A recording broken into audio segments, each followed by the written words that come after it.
నందు ప్రియమైన దేవుని బిడ్డలకు మన ప్రభువును రక్షకుడైన యేసు క్రీస్తు నామమున ఈ సాయంకాలపు శుభములు తెలియచేస్తున్నాను. ప్రియులారా, క్రమముగా దేవుని వాక్యాన్ని వినిచున్న మీ అందరికీ మరి ఒకసారి వందనాలు చెల్లిస్తూ ఉన్నాం.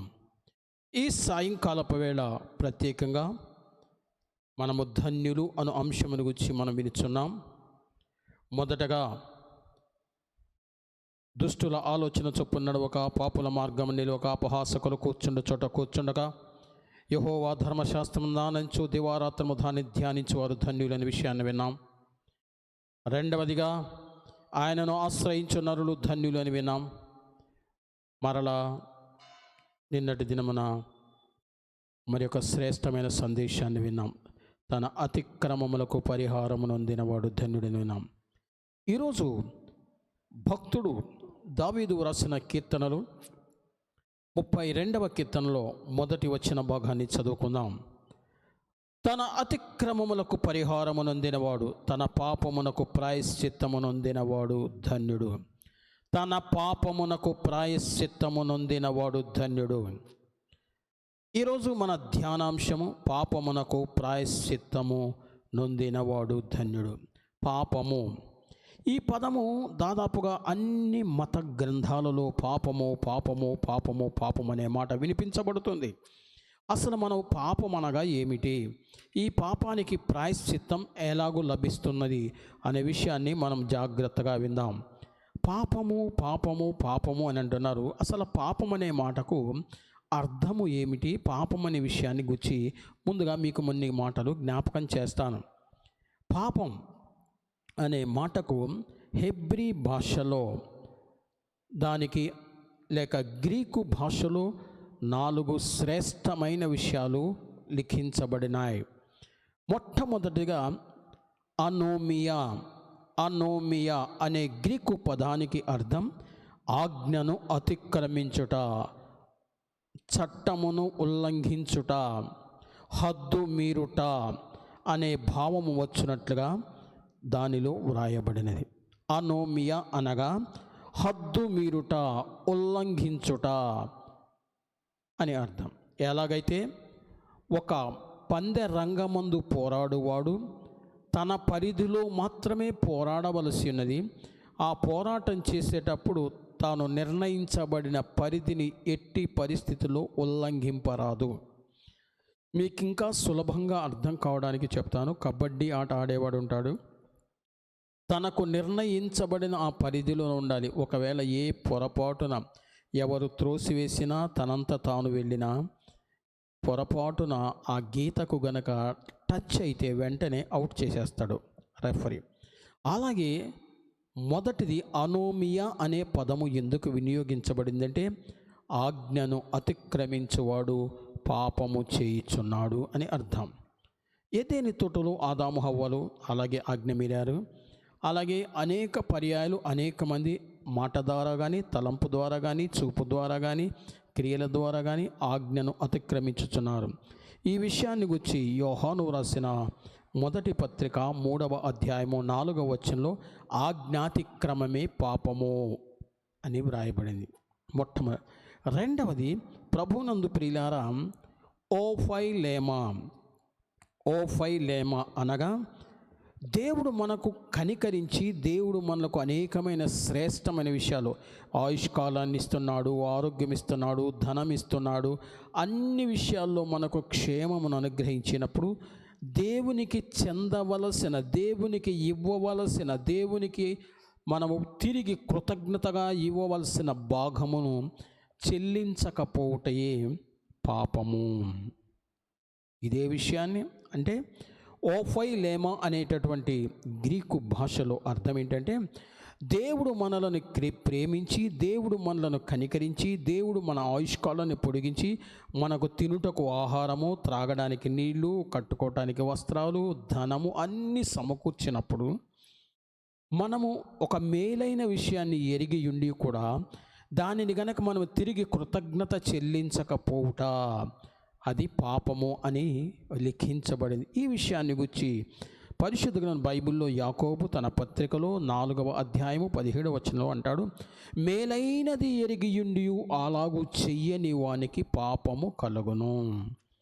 మేలైనది ఎరిగియుండి, కానీ తెలుగు బైబిల్లో అలాగూ రాయబడింది. కానీ అసలు తర్జుమాలు ఏంటంటే, మనకు మేలు చేసిన దేవునికి, మేలు చేసిన వారికి కృతజ్ఞతతో మనము చెల్లించవలసిన, ఇవ్వవలసిన భాగాన్ని ఇవ్వకపోవట కూడా పాపము అని వ్రాయబడింది.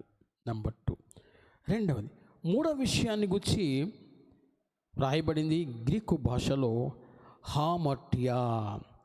హామర్టియా అనేటటువంటి పదానికి కలిగిన అర్థం ఏంటంటే, ఒక మనుష్యుడు ఒక గురి, ఒక లక్ష్యము, ఒక ఉద్దేశంతో దేవుడు ఒక మనిషిని సృష్టించాడు.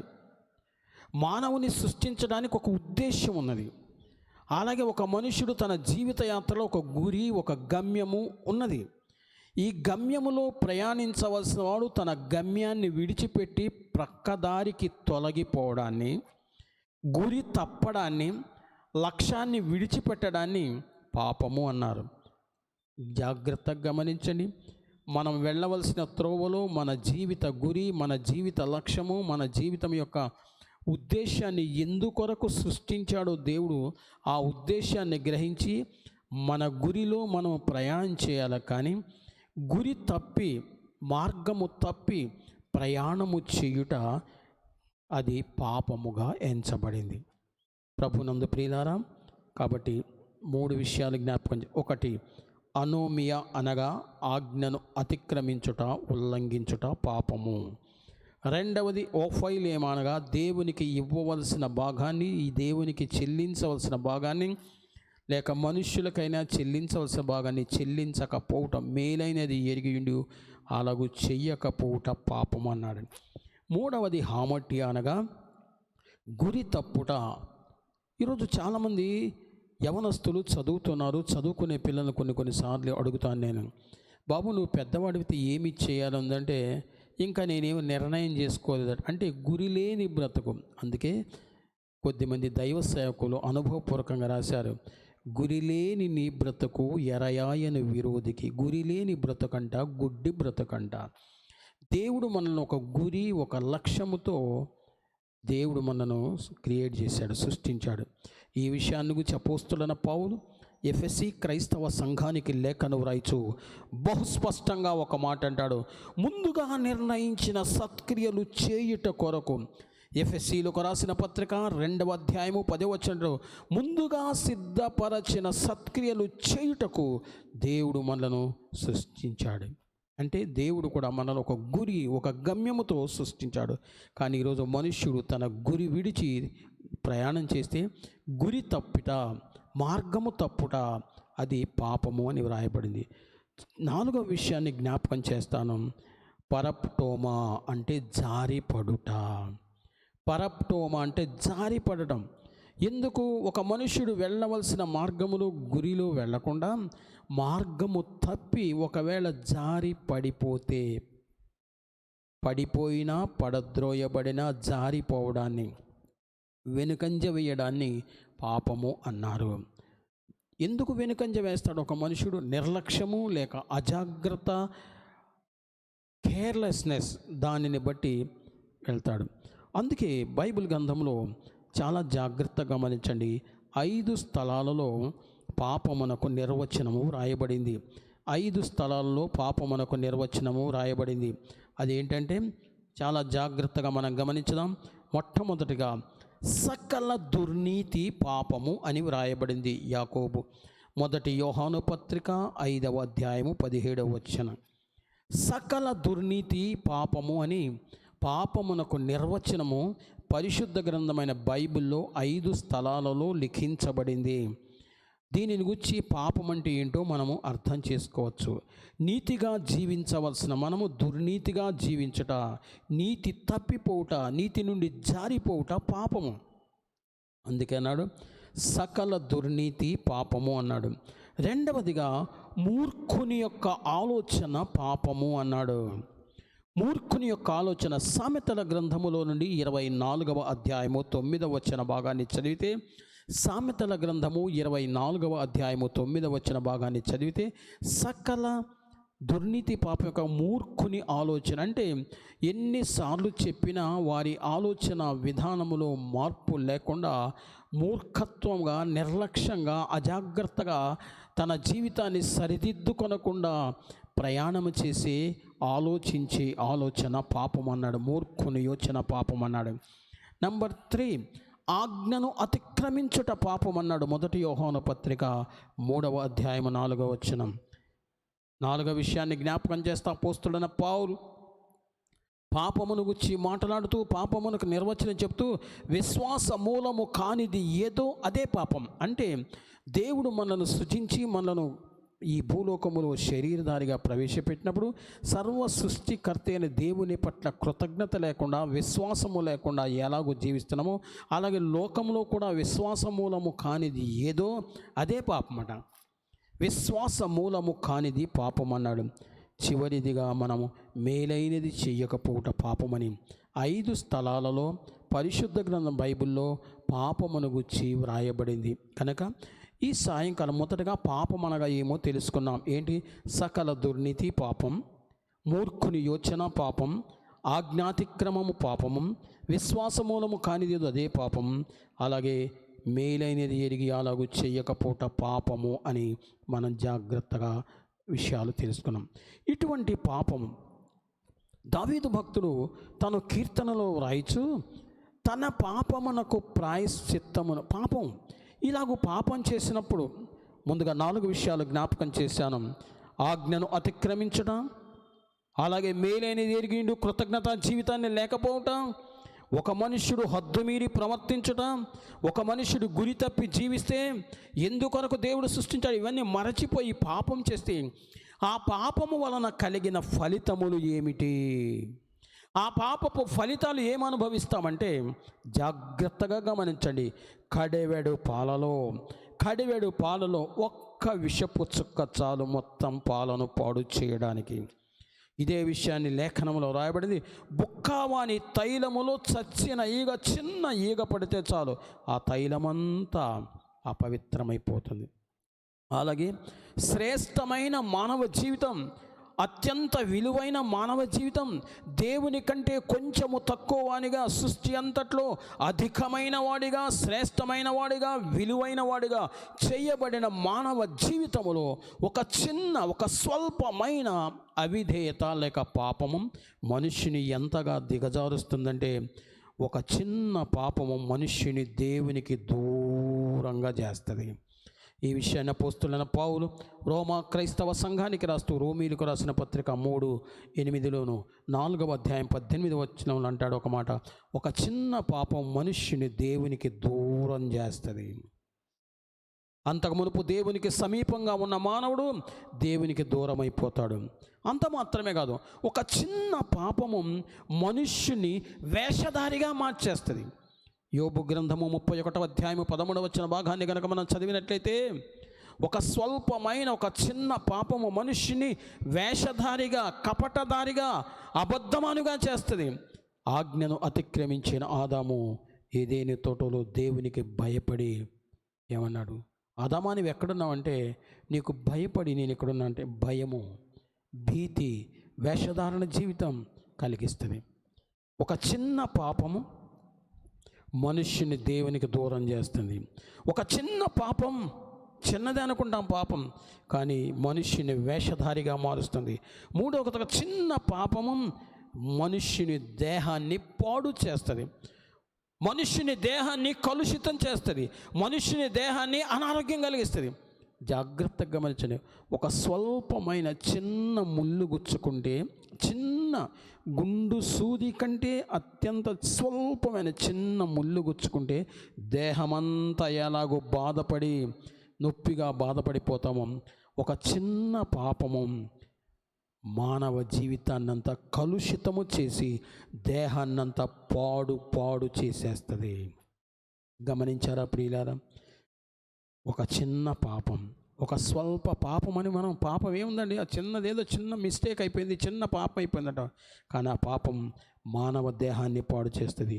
ఆ చిన్న పాపము స్వల్ప పాపమని నీవు భావిస్తావు కాదు, అది మనుష్యుని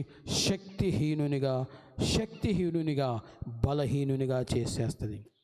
ఒక పాపము మనుష్యుని శాపగ్రస్తునిగా చేస్తుంది. పాపము మనుష్యునికి అవమానం తెస్తుంది. పాపము దేవునికి విరోధంగా మనుష్యుని ప్రోత్సహించి ప్రేరేపించి విరోధముగా జీవించడానికి సహాయపడుతుంది. అన్నిటికంటే ముఖ్యంగా ఒక చిన్న పాపము మానవ జీవితానికి అనారోగ్యాన్ని కలిగించి ఎంతో వేదనకరంగా చేస్తుంది. కనుక ఇటువంటి పాపం వలన కలిగే ఫలితాలు కొన్ని చెప్పాను. పాపం అంటే ఏంటో తెలుసుకున్నాం. ఇటువంటి పాపం మనుష్యుని జీవితాన్ని ఏం చేస్తుందో తెలుసా అండి? మన నీతి కలిగిన దేహాన్ని, మరలా జాగ్రత్తగా, నీతి కలిగిన దేహాన్ని, our righteous body became sinful body. నీతి గల మన శరీరము పాప శరీరముగా మార్చబడుతుంది. ఒక చిన్న ముళ్ళు గుచ్చుకుంటే దేహమంతా ఎలాగూ సెప్టిక్ అయి వెంటనే దానికి నిరోధించవలసిన ఆ యొక్క ఇంజక్షన్ కనుక వేసి దానికి ఔషధం కనుక వాడకపోతే, ఒక చిన్న ముల్లే గుచ్చుకుంది, ఒక తుమ్మ ముళ్ళు ఏదో ముళ్ళు గుచ్చుకుంది, లేక చిన్న తీగ చిన్నది గుచ్చుకొని ఉంటుంది, కానీ దానికి సరి అయిన ఔషధము వినియోగించి వైద్యము చేయకపోతే దేహమంతా ఎలాగో విషపూరితమై సెప్టిక్ అయిపోయి మొదట ప్రాణానికి హాని కలిగినట్టుగా ఒక చిన్న పాపము నీతి కలిగిన మన శరీరాన్ని, నీతి కలిగిన మన దేహాన్ని పాప శరీరంగా మార్చివేస్తుంది. నెంబర్ 2, అక్షయమైనటువంటి మన దేహం. దేవుడు మన దేహాన్ని అక్షయమైనదిగా చేశాడు. ఆదాము హవ్వలతో దేవుడు మాట్లాడుతూ, దేవుడు అనుదినము దేవుడు వారితో సంభాషిస్తూ వారి దేహాన్ని అక్షయమైన దేహంగా సృజించాడు. కానీ ఎప్పుడైతే మనుష్యుడు పాపం చేశాడో, నిశ్చయముగా ఈ ఫలము తినేది నువ్వు చస్తావు అన్నాడంతే. అక్షయమైన దేహము క్షయమైనదిగా మార్చబడినది. జాగ్రత్తగా, our incorruptible body became corruptible body. అక్షయమైన దేహము క్షయమైనదిగా మార్చబడింది. 3వది, మన ఘనమైన దేహం దేవుని పోలికలో దేవుని స్వరూపములో సృజించబడినటువంటి హానరబుల్ బాడీ, ఘనమైన దేహము, విలువైన దేహము. మన ఘనమైన దేహము ఘనహీనమైనదిగా మార్చబడింది. నీతి కలిగిన శరీరము పాప శరీరంగా మార్చబడింది. అక్షయమైన దేహము క్షయమైనదిగా మార్చబడింది. ఘనమైన దేహము ఘనహీనమైనదిగా మార్చబడింది. బలమైన దేహము బలహీనమైనదిగా మార్చబడింది. అమర్త్యమైన దేహము మర్త్యమైన దేహముగా మార్చబడింది. అసాధారణమైనటువంటి మన దేహము ఇట్ బికేమ్ నార్మల్ బాడీ, సాధారణమైనటువంటి న్యాచురల్ బాడీగా మార్చబడింది. అంత మాత్రమే కాదు, మహిమ కలిగిన మన దేహము మహిమను కోల్పోయినదిగా దీన శరీరముగా మార్చబడింది.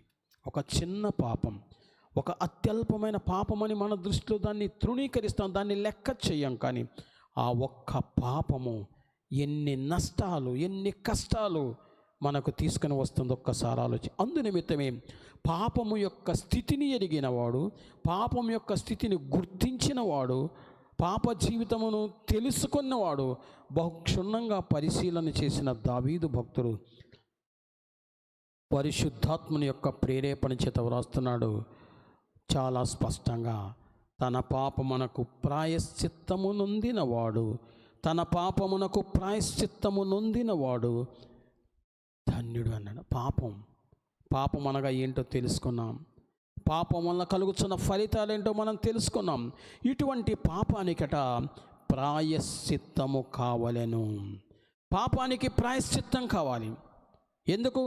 మన ఘనమైన దేహము ఘనహీనమైనదిగా మార్చబడింది.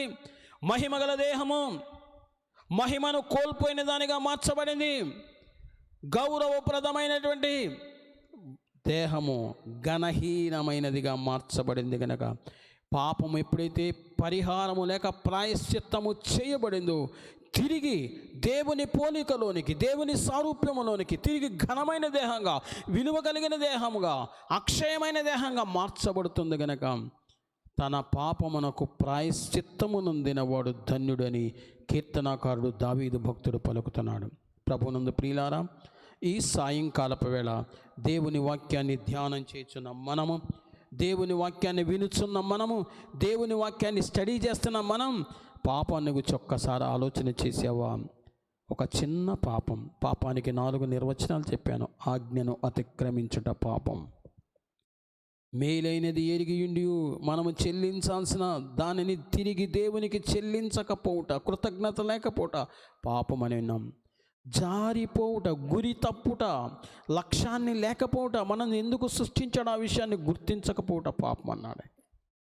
కాబట్టి ఇటువంటి పాప ఫలితాలన్నీ భయంకరంగా ఉన్నాయి కనుక అందుకే అన్నాడు, దురాశ గర్భము ధరించి పాపమును కనును, పాపము వలన వచ్చుచున్న జీతము, పాపము పరిపక్వం ఏట మరణాన్ని కంటుందట.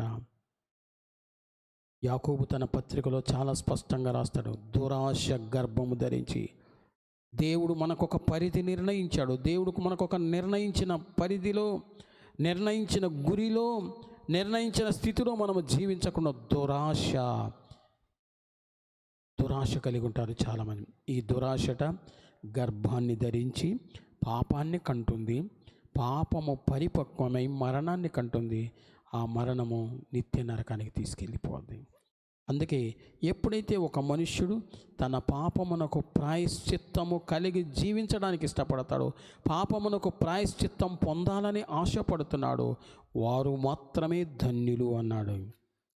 అందుకే అన్నాడు, తన అతిక్రమములకు పరిహారమునొందినవాడు, తన పాపమునకు ప్రాయశ్చిత్తమునొందినవాడు ధన్యుడని దావీదు భక్తుడు ప్రాయశ్చిత్తము చేయుటనగా 7 భావాలు ఉన్నాయి. నిన్నటి దినమున జ్ఞాపకం చేస్తున్నాను. మరి ఒక్కసారి ప్రాయశ్చిత్తమును గురించి జ్ఞాపకం చేసి నేను ముగిస్తాను. ఒకటి, ప్రాయశ్చిత్తం అనగా కప్పివేయుట. ఎలాగైతే ఒక మృతదేహము ఇతరులకు వ్యాప్తి చెందకుండా, ఇతరులకు అనారోగ్యం కలిగించకుండా, ఇతరులకు హాని కలిగించకుండా ఆ మృతదేహాన్ని కప్పివేస్తామో, పాతి పెట్టేస్తామో, కప్పిపెట్టుట లేక పాతి పెట్టుట అని అర్థం ప్రాయశ్చిత్తం. రెండవది రద్దు చేయుట, క్యాన్సిల్ చేయడం. పాపమంతా ఎలాగైతే ఒక మనుషుడు రుణమైపోయాడో, ఒక మనుషుడు అప్పైపోయాడో వాటన్నిటిని రద్దు చేయు విధానము అని అర్థం. మూడవదిగా శుభ్రపరచుట లేక పరిశుద్ధపరచుట. అవును, ఒక మనుషుడు పాపం చేసినప్పుడు మాలిన్యము తీసుకొస్తాడు కనుక ఆ మాలిన్యము శుభ్రపరచబడాలంటే యేసు రక్తము ప్రతి పాపము నుండి మనలను కడిగి పవిత్రులుగా చేస్తుంది. యోహాను భక్తుడు తన పత్రికలో బహుస్పష్టంగా రాస్తాడు, యేసు రక్తము ప్రతి పాపము నుండి మనలను పవిత్రులుగా చేస్తుంది. నాలుగవది తిరిగి చెల్లించుట, క్షమించుట, సమాధానపరచుట, కొట్టివేయుట అని ఇలాగూ ప్రాయశ్చిత్తాన్ని గురించి విన్నాం. ప్రాయశ్చిత్తము ఎందుకు? పాపాన్ని గురించి విన్నాం. పాపము ప్రాముఖ్యంగా 2 విషయాలలో ఉంది. ఒకటి పర్సనల్, వ్యక్తిగతమైన పాపం వేరు. Multiple sin. జాగ్రత్తగా గమనించండి. ఈ బైబిల్ స్టడీ కార్యక్రమాన్ని వీక్షిస్తున్న ప్రియమైన సోదరి సోదరుడా, బహు జాగ్రత్తగా ఆలోచన చేద్దాం. నంబర్ 1, పర్సనల్ సిన్, వ్యక్తిగతమైన పాపం. ఏంటి వ్యక్తిగత పాపం? తన మట్టుకు తాను తింటాడు, తన మట్టుకు తాను త్రాగుతాడు, తన దేహానికి తాను హాని కలిగించుకునే విషయాలు కొన్ని ఉన్నాయి. దానిని పర్సనల్ లేక వ్యక్తిగత పాపము అన్నారు. రెండవది మల్టిపుల్ సిన్, అనగా వేరొక వ్యక్తితో సంబంధముని దొంగతనం చేస్తాడు, తాను దొంగ అయిపోతాడు, ఇంకొక వ్యక్తిని నష్టపరుస్తాడు. వ్యభిచారం చేస్తాడు, తాను నష్టపోతాడు, ఇంకొక వ్యక్తి జీవితాన్ని పాడు చేస్తున్నాడు. ఇలాగున వ్యక్తిగత పాపం వేరు, లేక మల్టిపుల్ సిన్ లేక సామూహికంగా ఇతరులకు సంబంధం ఉన్న పాపం వేరు. పాపము ఏదైనా, ఎటువంటిదైనా, ఏ స్థితి అయినా పాపం వల్ల కలిగే ఫలితాలు మటుకు ఒకే రకంగా ఉంటాయి. అయితే ఈ పాపానికి ప్రాయశ్చిత్తం కావాలి. నీవు పొరపాటున పాపం చేసినా, దురభిమాన పాపము చేసినా, సులువుగా చిక్కులు పెట్టు పాపంలో చిక్కుబడి ఉన్నా, బుద్ధిపూర్వకముగా పాపము చేసి ఉన్నా, ఎటువంటి పాప స్థితిలో నీవు జీవించినా ఈ పాపమునకు ప్రాయశ్చిత్తము అనేది చాలా అవసరం. పాపమునకు గనక ప్రాయశ్చిత్తము లేకపోతే ఆ మనుష్యుడు నీతిమంతుడుగా తీర్చబడలేడు. పాపమునకు గనక ప్రాయశ్చిత్తము లభింపకపోతే ఆ మనుషుడు నిత్య నరకానికి వెళ్ళిపోతాడు. కాబట్టి ఆ ప్రాయశ్చిత్తము చేయుట కొరకు గూర్చి దావీదు భక్తుడు అంటాడు, తన పాపమునకు ప్రాయశ్చిత్తము నొందినవాడుదను. ప్రాయశ్చిత్తము ఎందుకు? ప్రాయశ్చిత్తము ఎందుకు కావాలి? ప్రాయశ్చిత్తము దేని కొరకు కావాలో 2 విషయాలు మీకు నేను జ్ఞాపకం చేస్తాను. పరిశుద్ధమైన బైబిల్లో కీర్తనాకారుడు దావీదు భక్తుడు 49వ కీర్తనలో చూద్దాం. కీర్తనల గ్రంథము 49వ కీర్తనలో కోరహు కుమారులు ఒక మాట రాస్తాడు. కోరహు కుమారులు 49వ కీర్తనలో 8వ వచనంలో ఒక మాట రాస్తారు. వాడు కుళ్ళు చూడక నిత్యము బ్రతుకున్నట్లు, వాడు కుళ్ళు చూడక నిత్యము బ్రతుకున్నట్లు వాని నిమిత్తము దేవుని సన్నిధిని ప్రాయశ్చిత్తము చెయ్యగలవాడు ఎవడునూ లేడు. ఒక మనుషునికి ప్రాయశ్చిత్తం దేని కొరకు? ఒక మనుషునికి ప్రాయశ్చిత్తం ఎందుకు కావాలి అంటే, పాపానికి ప్రాయశ్చిత్తం దేని కొరకు అంటే, వాడు కుళ్ళు చూడక నిత్యము బ్రతుకున్నట్లు. వాడు కుళ్ళు చూడక నిత్యము బ్రతుకున్నట్లు వానికి ప్రాయశ్చిత్తం కావాలి. కుళ్ళు చూడక, దానిని ఒరిజినల్ తర్జుమాలో రాయబడి నిత్య నరకాన్ని చూడకుండా నిత్య జీవము పొందునట్లుగా, కుళ్ళు చూడక నిత్యము బ్రతుకున్నట్లుగా వాని నిమిత్తము దేవుని సన్నిధిలో ప్రాయశ్చిత్తము చెయ్యగలిగిన వారు ఎవరు లేరంటారు. కోరహు కుమారులు అంటున్నారు. ఎందుకు ఈ మాట? ఒక మనుషునికి ప్రాయశ్చిత్తము దేని కొరకు అంటే, ప్రాయశ్చిత్తం ఎందుకు చెయ్యబడాలి అంటే, వాడు కుళ్ళు చూడక నిత్యము బ్రతుకున్నట్లు. మొట్టమొదటి విషయం. రెండవది చూడండి, లేవియా కాండములో నుండి 16వ అధ్యాయంలో 30వ వచనంలో మరొక మాట వ్రాయబడింది. లేవియా కాండము 16వ అధ్యాయం 30వ వచనం, ఏలయనగా మీరు యెహోవా సన్నిధిని మీ సమస్త పాపముల నుండి పవిత్రులగునట్లు ఆ దినమున మిమ్మును పవిత్రపరచునట్లు మీ నిమిత్తము ప్రాయశ్చిత్తము చేయబడెను. ఎందుకు ప్రాయశ్చిత్తం? పవిత్రులగునట్లుగా, మీరు సమస్త పాపము నుండి పవిత్రులగునట్లుగా ప్రాయశ్చిత్తం కావాలి. ప్రాయశ్చిత్తము ఎందుకొరకు చేయబడాలి? దేని నిమిత్తము ప్రాయశ్చిత్తము అవసరము? ప్రాయశ్చిత్తాన్ని గురించి అంతగా వ్రాయబడ్డానికి గల విశేషమైన కారణాలు చాలా ఉన్నా, ఒక రెండింటిని మీకు సమయాన్ని బట్టి జ్ఞాపకం చేస్తున్నాను. మొట్టమొదటిది, కుళ్ళు చూడక నిత్యము బ్రతుకున్నట్లుగా ప్రాయశ్చిత్తము అవసరము. రెండవది, సమస్త పాపముల నుండి పవిత్రపరచబడి పరిశుద్ధపరచబడడానికి ప్రాయశ్చిత్తము అవసరము. సమస్త పాపము నుండి పవిత్రపరచబడి పరిశుద్ధులముగా, నీతిమంతులముగా, నిర్దోషులముగా జీవించుట కొరకు ప్రాయశ్చిత్తం అవసరము. అలాగే కుళ్ళు చూడకుండా నిత్యము బ్రతుకున్నట్లు, నిత్య జీవము పొందడానికి ప్రాయశ్చిత్తము అవసరము.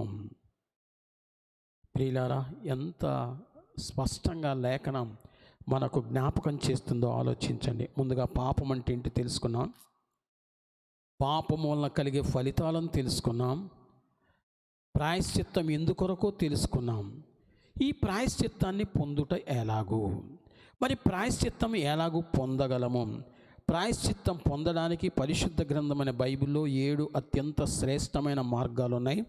ఈ 7 అత్యంత శ్రేష్టమైన మార్గములలో ప్రభు కృపను బట్టి ఒక 2-3 విషయాలు మీకు నేను జ్ఞాపకం చేస్తాను. ఒక మనుష్యుడు ప్రాయశ్చిత్తము ఏ విధముగా పొందగలడు? మనుష్యునికి ప్రాయశ్చిత్తము ఏ విధముగా లభించును? దయచేసి గమనించండి.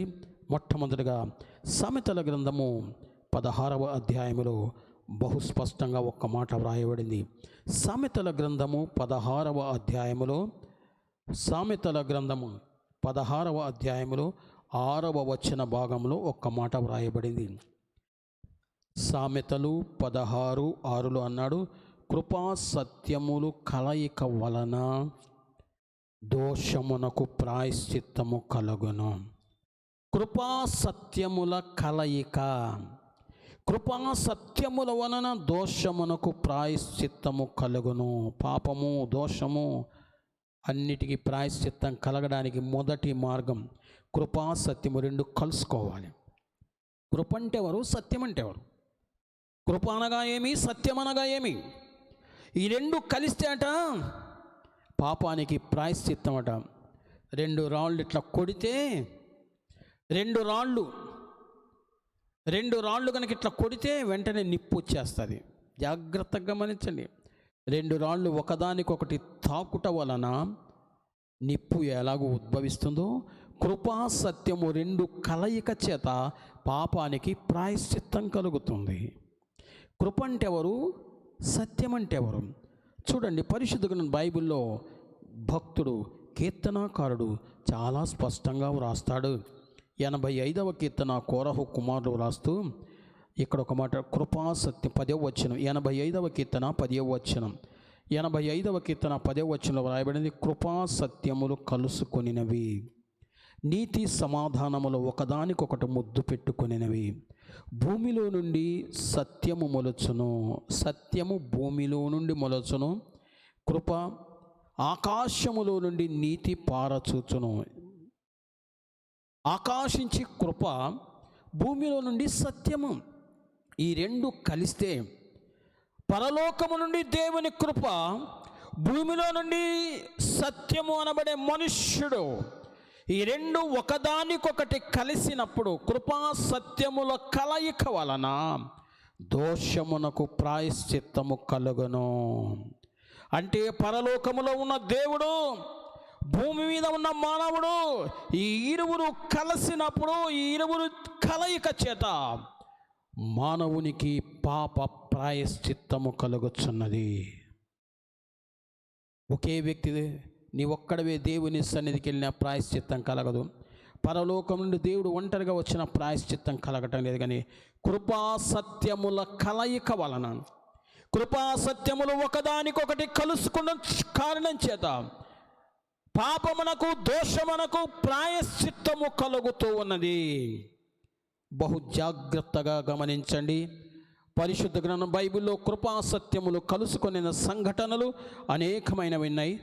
ఒక్క విషయాన్ని మీకు జ్ఞాపకం చేస్తాను. పరిశుద్ధ గ్రంథం బైబిల్లో యెషయా గ్రంథములో నుండి 6వ అధ్యాయము నేను మీకు లేఖన భాగాన్ని చూపిస్తాను. యెషయా గ్రంథం 6వ అధ్యాయములో ఇక్కడ కృపా సత్యములు కలుసుకొనిన ఒక అత్యంత విలువైన శ్రేష్టమైన సంఘటన కనబడుచున్నది. రాజైన ఉజ్జియా మృతి పొందాడు. ఆ సంవత్సరంలో అత్యున్నత సింహాసనం మీద ప్రభు ఆసీనుడై ఉండుట యెషయా ప్రవక్త చూచాడు. యెషయా ప్రవక్త దేవుని మందిరములోనికి వెళ్ళాడు. ఆయన వెళ్ళినప్పుడు ఆయన చూచిన దర్శనం ఏంటంటే, ఆయన చొక్కాయి అంతయు దేవాలయమును నిండుకొని ఉన్నది. నిండుకొని ఉన్నప్పుడు పరిశుద్ధుడైన దేవుడు, మహిమగల దేవుడు, మహోన్నతుడైన దేవుడు దేవుని ఆలయములో ప్రత్యక్షమయ్యాడు. ఆయనకు పైగా శరాపులు నిలిచి ఉండేది. ఒక్కొక్కరు 6 రెక్కలు ఉండెను. ప్రతివాడు 2 రెక్కలతో తన ముఖాన్ని, 2 తన కాళ్ళను, 2 కప్పుకొంచెం 2 ఎగురుతున్నాడు. వారట సైన్యములకు అధిపతిగా యెహోవా పరిశుద్ధుడు, పరిశుద్ధుడు, పరిశుద్ధుడని ఆయన మహిమతో నిండిన గొప్ప స్వరంతో దేవుని స్తుతిస్తున్నారు. ఎప్పుడైతే పరలోకము నుండి ఆ దివ్యమైన దర్శనాన్ని యెషయా ప్రవక్త దేవుని ఆలయములో, దేవుని మందిరములో అత్యున్నత సింహాసనం మీద ఉజ్జియా చనిపోయిన తర్వాత చూచాడు. యెషయా ప్రవక్త దేవాలయంలోకి వెళ్ళాడు. పరలోకం నుండి దేవుని కృప దిగి వచ్చింది. సర్వశక్తి కలిగిన దేవుని స్తుతిస్తూ మహిమపరుస్తున్నాయి. ఆ స్థలములో ఎప్పుడైతే ఆ యొక్క ప్రకాశమానమైన గొప్ప వెలుగు కనబడిందో, అప్పుడు గణపకములు కదులుచు మందిరమంతా ధూమము చేత నింపబడి ఉంటే యెషయా అంటాడు, అయ్యో నేను అపవిత్రమైన పెదవులు కలిగిన వాడను, అపవిత్రమైన పెదవులు కలిగిన వారి మధ్య నేను నివాసం ఉన్నాను. అయ్యో నేను నశించి తిని, అయ్యో నేను నశించి తినని యెషయా ప్రవక్త గుర్తించాడు. ఎక్కడ కృపా సత్యములు కలుసుకొనిన స్థలము దేవుని మందిరానికి వెళ్ళాడు. దివ్యమైన దేవుని ప్రసన్నత చూచాడు. తాను అపవిత్రుడు, అపవిత్రమైన పెదవులు కలిగిన వారి మధ్య ఉన్నాను, నేను నశించిపోతున్నానని తన స్థితిని గుర్తించగలిగినాడు. వెంటనే పరలోకము నుండి శరాపులలో ఒకడు బలిపీఠం మీద కారుతూ నిప్పును తీసుకొని నా యొద్దకు ఎగిరి వచ్చి నా నోటికి తగిలించెను. యెషయా గ్రంథం 6:7 అన్నాడు, ఇది నీ పెదవులకు తలిగెను గనుక నీ పాపమునకు ప్రాయశ్చిత్తమాయెను. ఇది నీ పెదవులకు తగిలెను గనుక నీ పాపమునకు ప్రాయశ్చిత్తమాయెను అని వ్రాయబడింది. ఎంత చక్కని విషయం! కృపా సత్యములు ఒకదానికొకటి కలుసుకొనినప్పుడు పాపానికి ప్రాయశ్చిత్తం కలుగుతుంది. జబ్బో కురేవు దగ్గర ఒక రాత్రంతా దేవుని సన్నిధిలో యాకోబు దేవుని సన్నిధిలో ప్రార్థిస్తున్నప్పుడు సర్వశక్తి కలిగిన దేవుడు, కృపా సత్య సంపూర్ణుడైన దేవుడు, కృపామయుడైన దేవుడు దిగివచ్చి విరిగి నలిగిన పశ్చాత్తాప హృదయంతో ఉన్న యాకోబుతో అంటాడు, యాకోబు తెల్లవారిపోతుందని పోనేమన్నాడు. ప్రభువా నీవు నన్ను ఆశీర్వదిస్తేనే కానీ, ప్రభువా నీవు నన్ను ఆశీర్వదిస్తే కానీ నేను నిన్ను విడిచిపెట్టను అన్నాడు. కృపా సత్యములు అక్కడ కలుసుకొని యాకోబుగా ఉన్న అతని జీవితము ఇశ్రాయేలుగా మార్చబడింది. పాపమునకు ప్రాయశ్చిత్తము లభిస్తుంది. గమనించారా ప్రియులారా? అందుకే భక్తుడు జ్ఞానైన సొలొమోను బహు స్పష్టంగా వ్రాస్తున్నాడు, కృపా సత్యముల కలయిక వలన పాపమునకు దోషమునకు ప్రాయశ్చిత్తము కలుగుచున్నది. మొట్టమొదటి విషయం. రెండవ విషయాన్ని మీకు నేను జ్ఞాపకం చేస్తాను. ప్రభునందు ప్రియులారా, కృపా సత్యముల కలయిక పరిశుద్ధ గ్రంథం బైబిల్లో నుండి మరి ఒక విషయాన్ని చూద్దాం. సంఖ్యాకాండములో 16వ అధ్యాయం, సంఖ్యాకాండములో నుండి 16వ అధ్యాయములో 46వ వచనాన్ని మనం ఇక్కడ చూస్తాం. సంఖ్యాకాండము 16వ అధ్యాయములో 46వ వచనాన్ని మనము చదివినప్పుడు ఇక్కడ ప్రాయశ్చిత్తము కలిగెను అని వ్రాయబడింది. ఇక్కడ జరిగిన విశేషమైన గాథ ఏమిటంటే, దేవుని ప్రజలైన ఇశ్రాయేలీయులు వాగ్దాన భూమికి ప్రయాణమై వచ్చుచున్నప్పుడు ఐగుప్తు దేశం నుండి విమోచించబడిన ప్రజలు అందరూ ప్రయాణమై వస్తున్నారు. దేవుడు ఒక దైవజనుడైన వ్యక్తిని ఎన్నుకున్నాడు. అతని ఆధ్వర్యములో, అతని సారథ్యములో, అతని అజమాయిషి కింద దేవుని ప్రజలను అద్భుతములు, ఆశ్చర్యకార్యములు జరిగించి విమోచించి వాగ్దాన భూమికి తీసుకొస్తున్నాడు. కొంత దూరము ప్రయాణమై వచ్చేశారు, కేవలం కొన్ని నెలల కాలమే. వెంటనే ఈయన ఒక్కడే చేయాలా, నేను చేయకూడదని కోరహు, దాతాను, అభిరాములను వారు తిరుగుబాటు చేసి దేవుడు మీ ఒక్కడితోనే మాట్లాడతాడని దైవ సేవకుల మీద తిరగబడ్డారు. దేవుని చిత్తాన్ని తృణీకరించారంతే. వెంటనే దేవుడు మోషేతో మాట్లాడాడు. మోషే దేవునికి మొరపెట్టాడు.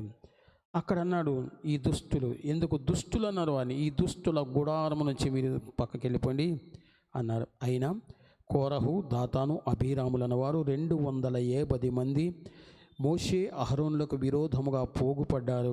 వారందరూ సజీవంగా భూమి నోరు తెరిచి వారు పాతాళానికి వెళ్ళిపోయినట్లుగా మనం చూస్తున్నాం. వెళ్ళిపోయిన తర్వాత చూడండి ఎంత విచారకరమైన సంగతి.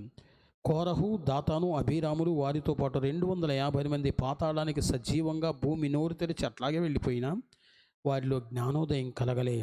ఇశ్రాయేలులు 16వ అధ్యాయం 41లో ఇశ్రాయేలుల సర్వ సమాజము మోషే అహరోనులకు విరోధముగా సణుగుచు మీరు యెహోవా ప్రజలను చంపారు అని మరలా దేవుని సేవకులపై, దైవ జనులపై, దేవుని చేత అభిషేకించబడిన వారిపై తిరుగుబాటు చేస్తున్నారు. ఎప్పుడైతే వెంటనే అప్పటికి వారికి జ్ఞానోదయం కలగలే, దానిని బట్టి వెంటనే ప్రజలలో తెగులు వచ్చెను. అప్పుడు తెగులు ఎప్పుడైతే వచ్చిందో వెంటనే చనిపోతున్నారు. తెగులు ప్రజల్లో వచ్చింది.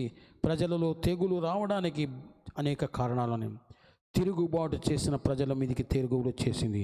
తెగులు రాగానే వెంటనే చనిపోతున్నారు. వెంటనే అయ్యో ప్రభువా ఏమిటని దేవుని సన్నిధిలో ప్రార్థించినప్పుడు మోషేతో దేవుడు మాట్లాడాడు. మోషే అహరోనుకు ఒక మాట చెప్పాడు, నీవు ధూపార్తి తీసుకొని, సంఖ్యాకాండము 16వ అధ్యాయము 46వ వచనం, నీవు ధూపార్తి తీసుకొని బలిపీఠపు నిప్పులతో నింపి ధూపము వేసి వేగముగా సమాజమునొద్దకు వెళ్ళి వాని నిమిత్తము ప్రాయశ్చిత్తము చేయి.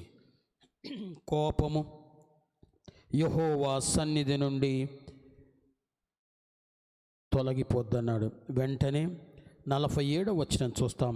మోషే చెప్పినట్లు అహరోను వాటిని తీసుకొని సమాజ మధ్యమునకు పరిగెత్తుపోయినప్పుడు తెగులు జనులలో మొదలుపెట్టి ఉండెను. కాగా అతడు ధూపము వేసి ఆ జనుల నిమిత్తము ప్రాయశ్చిత్తము చేసెను. ధూపము వేయుట ద్వారా ప్రజల పాపము కొరకు మధ్యవర్తిగా నిలిచిన అహరోను, రాయబడింది, అతడు చచ్చిన వారికిని బ్రతికి ఉన్న వారికిని మధ్య నిలువబడగా తెగులు ఆగిపోయెను. గమనించారు కదా, అతడు చచ్చిన వారికిని బ్రతికిన వారికిని మధ్య నిలువబడి ఉండగా తెగులు ఆగిపోయాను. ఇక్కడ దైవజనుడు మోషే చెప్పినట్లుగా అహరోను ఒక ధూపార్తి తీసుకొని వెళ్ళి, ప్రభువా అమాయకులైన ప్రజలు తెగులు చేత చనిపోతున్నారు, ప్రభువా వీరిని కనికరించండి, నేను ధూపము వేసి, ఆ ధూపము వేయటం మాత్రమే కాదు, చచ్చిన వారికి బ్రతికిన వారికి మధ్య నిలవబడినప్పుడు, మధ్యవర్తిగా ఉన్నప్పుడు తెగులు ఆగిపోయాను. ఒకటి, కృపా సత్యముల కలయిక వలన ప్రాయశ్చిత్తం జరుగుతుంది. రెండవది, దేవుని సన్నిధిలో ధూపము వేయుట ద్వారా మధ్యవర్తిగా ప్రజల పక్షంగా ప్రజల పాపములు క్షమించబడ్డానికి ధూపము వేశాడు. తెగులు నిలిచిపోయింది, ప్రాయశ్చిత్తము జరిగింది. ప్రభునందు ప్రియులారా, ఈ సాయంకాలపు వేళ ఈ బైబిల్ స్టడీలో ఒక్క విషయాన్ని గమనిద్దాం. ధూపము, కీర్తనకారుడు భక్తుడు దావీదు అంటాడు, నా ప్రార్థన నీ సన్నిధిలో ధూపము వలె ఉన్నది. 141 కీర్తన అంటాడు, నా ప్రార్థన నీ సన్నిధిలో ధూపములాగా ఉంది. తెగులు నిలిచిపోవాలంటే, తెగులు ఆగిపోవాలంటే, ప్రజల పాపమునకు ప్రాయశ్చిత్తము దొరకాలి అంటే పరిశుద్ధులు నీతిమంతులైనటువంటి దేవుని పిల్లలు దేవుని సన్నిధిలో ప్రార్థించేవారుగా ఉండాలి. ప్రార్థనా పనులు ప్రాయశ్చిత్తం చేస్తే, ప్రార్థనా పనులు ఎడతెగక దేవుని సన్నిధిలో ప్రార్థించేవారుగా ఉంటే, ప్రాయశ్చిత్తం చేయువారుగా ఉంటే వారి ప్రార్థనను బట్టి ప్రాయశ్చిత్తం జరుగుతుంది. అందుకే ఇర్మియా గ్రంథములో ఒక మాట అన్నాడు, 5వ అధ్యాయం 1వ వచనంలో, యెరూషలేము వీధుల్లో అటు ఇటు సంచరించి చూడండి, న్యాయముగా నమ్మకముగా ఉండ ప్రయత్నించుచున్న ఒక్కడు కనబడితే చాలు. కానీ అసలు తర్జుమాలో న్యాయముగా నమ్మకంగా ఉండి దేవుని సన్నిధిలో ప్రార్థించే ఒక్క మనుష్యుడుంటే చాలు. ప్రార్థించే ఒక్క మనుష్యుని బట్టి నేను ఆ దేశాన్ని, ఆ పట్టణాన్ని కాపాడుతానన్నాడు. ఈ సందర్భంలో పరిశుద్ధ గ్రంథములో నుండి ఒక్క వ్యక్తి జీవితాన్ని మీకు నేను జ్ఞాపకం చేస్తాను. ఒక మనుష్యుడు దేవుని సన్నిధిలో ప్రార్థిస్తున్నాడు. ఎటువంటి పరిస్థితుల్లో? పరిశుద్ధ గ్రంథంలో బైబిల్లో నుండి రాజుల గ్రంథంలోనికి మనం వెళదాం. రాజుల గ్రంథం 2వ రాజుల గ్రంథము 20వ అధ్యాయంలోకి వెళదాం. 2వ రాజుల గ్రంథము 20వ అధ్యాయంలో మనము దేవుని వాక్యాన్ని గనక ధ్యానము చేసినట్లయితే ఇక్కడ ఒక మనుష్యుడు కనబడతాడు, ఒక రాజు కనబడతాడు. ఆయన పేరు హిజ్కియా. రాజైన హిజ్కియాకట మరణకరమైన వ్యాధి సంభవించింది. రాజైన హిజ్కియాకు మరణకరమైన వ్యాధి సంభవించినప్పుడు యెషయా ప్రవక్త వెళ్ళి చెప్తున్నాడు, హిజ్కియా నీవు మరణం కాబోతున్నావు, నీ ఇల్లు చక్కబెట్టుకోమన్నాడు. నీవు మరణం కాబోతున్నావు, నీవు ఇల్లు చక్కబెట్టుకోమన్నావు. ఎంత ఆశ్చర్యమండి. నేను ఎక్కువగా ఇష్టపడే వచనాలు ఇవి. ఎందుకంటే ఏ వైద్యుడు తిన్నగా రోగికి మరణకరమైన వ్యాధి అంటే క్యాన్సర్, నీకు క్యాన్సర్ వ్యాధి ఉందని తిన్నగా సూటిగా చెప్పడు. ప్రక్కన ఎవరన్నంటే వారికి చెప్తాడు, నీవు చచ్చిపోతావని చెప్పాడు, ఎవరు చెప్పరు. కానీ హిజ్కియాకు ఆ విషయం తెలిసినప్పుడు హిజ్కియా సర్వశక్తి కలిగిన దేవుని సన్నిధికి వెళ్ళిపోయాడు. ప్రభువా, ఇదిగో నీ సన్నిధిలో నేను ఎట్లు సత్యముతో యథార్థముతో నడుచుకున్నాను, దయచేసి జ్ఞాపకం చేసుకో ప్రభువా అని హిజ్కియా భక్తుడు, హిజ్కియా రాజు దేవుని సన్నిధిలో కన్నీరు విడిచి ప్రార్థిస్తున్నాడు. అప్రామాణిక గ్రంథాలు, చరిత్ర గ్రంథాలు రాస్తాయండి. హిజ్కియా భక్తుడట మినిమం అటువంటి క్యాన్సర్ వ్యాధితో, మరణకరమైన వ్యాధితో బాధపడుతున్నటువంటి వ్యక్తి దాదాపు 4 గంటలకు పైగా నిలువు మోకాళ్ళు ఉన్నాడట. మామూలుగా కాళ్ళు నొప్పి ఉన్నాడు, మోకాళ్ళు ఉండడానికే కష్టం. మరణకరమైన వ్యాధితో పీడించబడుచున్నటువంటి అనారోగ్య పరిస్థితిలో ఉన్నటువంటి హిజ్కియా, చరిత్రకారులు, బైబిల్ పండితులు అప్రమాణిక గ్రంథాల్లో రాస్తారండి, మినిమం 4 గంటలు నిలువు మోకాళ్ళ నుండి కన్నీరు విడిచి, ప్రభువా నీ సన్నిధిలో నేను ఇట్లు సత్యముతో యథార్థంగా నడుచుకున్న, అయ్యా దయచేసి జ్ఞాపకం చేసుకో ప్రభు అని పశ్చాత్తాప హృదయంతో, విరిగి నలిగిన హృదయంతో నిలువు మోకాళ్ళ నుండి ప్రార్థన చేశాడు. ఫలితం ఏంటో తెలుసా అండి? వెంటనే సర్వశక్తి కలిగిన దేవుడు, కృపాసత్యములు కలుసుకున్నామన్నట్లుగా సర్వశక్తి కలిగిన దేవుడు హిజ్కియా మాటతో మాట్లాడు, హిజ్కియా నేను నీ ప్రార్థన అంగీకరించానయ్యా, నేను నిన్ను స్వస్థపరుస్తాను, అంత మాత్రమే కాదు, నీవు కన్నీళ్ళు విడిచట్టు చూచాను, నీ ప్రార్థన నేను అంగీకరించాను, నేను నిన్ను బాగు చేస్తాను, నువ్వు 3వ దినాన యెరూషలేములో ఈ మందిరానికి వెళ్ళిపోతావు, ఇంకా 15 సంవత్సరాల ఆయుష్కాలాన్ని నేను నీకు ఇస్తానన్నాడు. అప్పటి వరకు బాగానుంది. ఆ ఒక్క మనుష్యుడు అనారోగ్య పరిస్థితులు, మరణకరమైన వ్యాధితో ఉన్న వ్యక్తి దేవుని సన్నిధిలో కన్నీరు విడిచి ధూపము వేసిన కారణము చేత 2వ రాజుల గ్రంథము 20వ అధ్యాయం 6వ వచనంలో ఒక విలువైన, శ్రేష్టమైన, మనకు అవసరమైన లేఖనం ఒకటి వ్రాయబడింది. అదేంటంటే, నా నిమిత్తము నా సేవకుడైన దావీదుని ఈ పట్టణమును నేను కాపాడుదును. పట్టణాన్నే కాపాడుతున్నాడు. అంత మాత్రమే కాదు, నిన్నును ఈ పట్టణాన్ని అష్షూరు రాజు చేతిలో పడకుండా కాపాడుతానన్నాడు. ఈ వచనం నాకు చాలా ఇష్టమైంది. ఒక్క మనుష్యుడు అనారోగ్యకరమైన పరిస్థితిలో, మరణకరమైన వ్యాధిలో పీడించబడుతున్న వ్యక్తి మోకాళ్ళుండి దేవుని సన్నిధిలో ప్రార్థించి దేవునికి ధూపము వేసినప్పుడు, అహరోను ధూపము వేసినప్పుడు ప్రజలకు ప్రాయశ్చిత్తం జరిగి తెగులు నిలిపివేసిన దేవుడు, హిజ్కియా దేవుని సన్నిధిలో ప్రార్థనా ధూపాన్ని వేసినప్పుడు ఆ దినములలో ఆ రాజధాని పట్టణపు జనాభా దాదాపు 3 లక్షలకు పైగా ఉందట. 3 లక్షల మందికి పైగా ప్రజల పాపమును, దోషమును పరిహరించి ఈ పట్టణం మీదకి అష్షూరు రాజు రాడు, నేను ఈ పట్టణాన్ని కాపాడుతాను, ఈ పట్టణానికి క్షేమమిస్తానని దేవుడు మాట. ఎంత గొప్ప విషయం అండి! మరణకరమైన వ్యాధితో పీడించబడుచు, మరణకరమైన వ్యాధితో బాధపడుచున్న వ్యక్తి దేవుని సన్నిధిలో ధూపము వేసి ప్రార్థన చేసినప్పుడు దేవుడు ఆయన ప్రార్థన విని ప్రజల దోషాన్ని, ప్రజల పాపమును పరిహరించి ఆ పట్టణం మీదకి అష్షూరు రాజు, సాతాను అష్షూరు రాజుకు సాదృశ్యం, అష్షూరు రాజు రాకుండా, దండయాత్ర చేయకుండా కాపాడాడు. అందుకే ఈ సాయంకాలం పాపమునకు ప్రాయశ్చిత్తానికి వచ్చి 2 విషయాలు. ఒకటి, కృపా సత్యముల కలయిక వలన పాపమునకు ప్రాయశ్చిత్తం. రెండవది, ధూపము వేయుట ద్వారా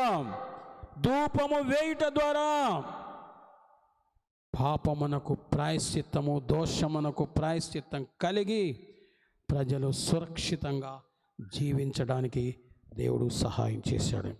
కాబట్టి ప్రభునందు ప్రియమైన దేవుని బిడ్డలారా, ఈ సాయంకాలం ఈ ప్రత్యేకమైన ఈ బైబిల్ స్టడీ కార్యక్రమంలో ప్రాయశ్చిత్తం, అందుకే అన్నాడు దావీదు భక్తుడు, పరిశుద్ధాత్మ యొక్క ప్రేరేపణ చేత తన అతిక్రమములకు పరిహారమునందినవాడు, తన పాపమునకు ప్రాయశ్చిత్తమునందినవాడు ధన్యుడు అన్నాడు. ముందుగా పాపం అనగా ఏంటో తెలుసుకున్నాం, పాపమునకు కలిగిన ఫలితాలేంటో కొన్ని తెలుసుకున్నాం. రెండవదిగా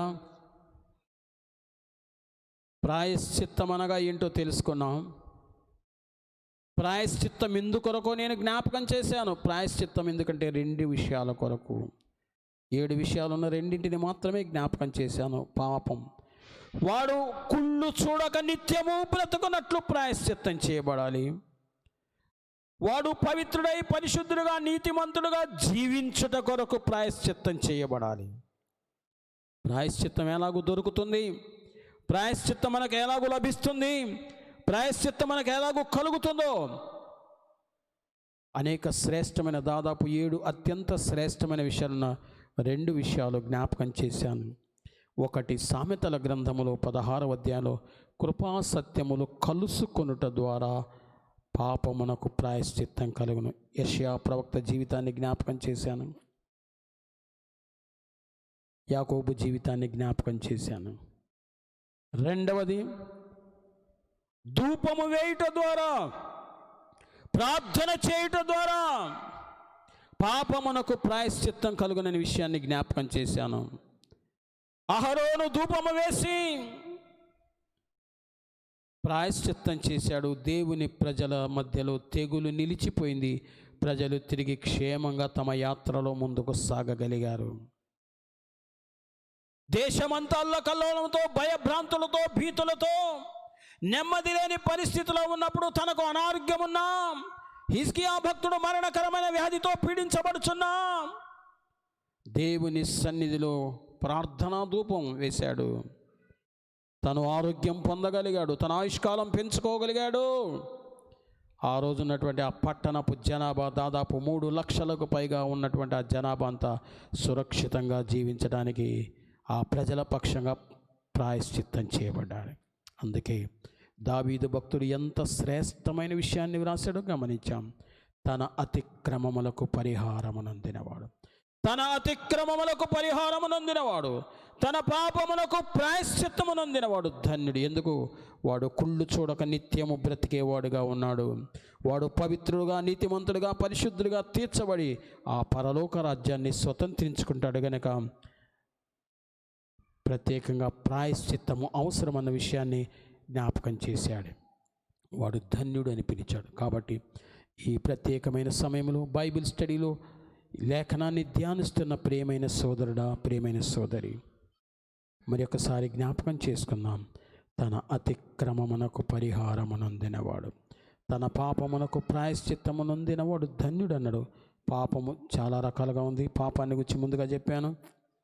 అది వ్యక్తిగత పాపమైనా, సామూహిక పాపమైనా, అది తెలియక చేసిన పాపమైనా, అది దురభిమాన పాపమైనా, అది బుద్ధిపూర్వకంగా పాపమైనా, ఏ పాపమైనా ఆ పాపమునకు ప్రాయశ్చిత్తం చెయ్యబడకపోతే నీవు నిత్య రాజ్యములు ప్రవేశించవు, కుళ్ళు చూచే వ్యక్తిగా ఉంటావు, నిత్య నరకానికి వెళ్ళే వ్యక్తిగా ఉంటావు. కనుక దావీదు భక్తుడు మనకు ఒక శ్రేష్టమైన విలువైన సందేశం ఇస్తున్నాడు.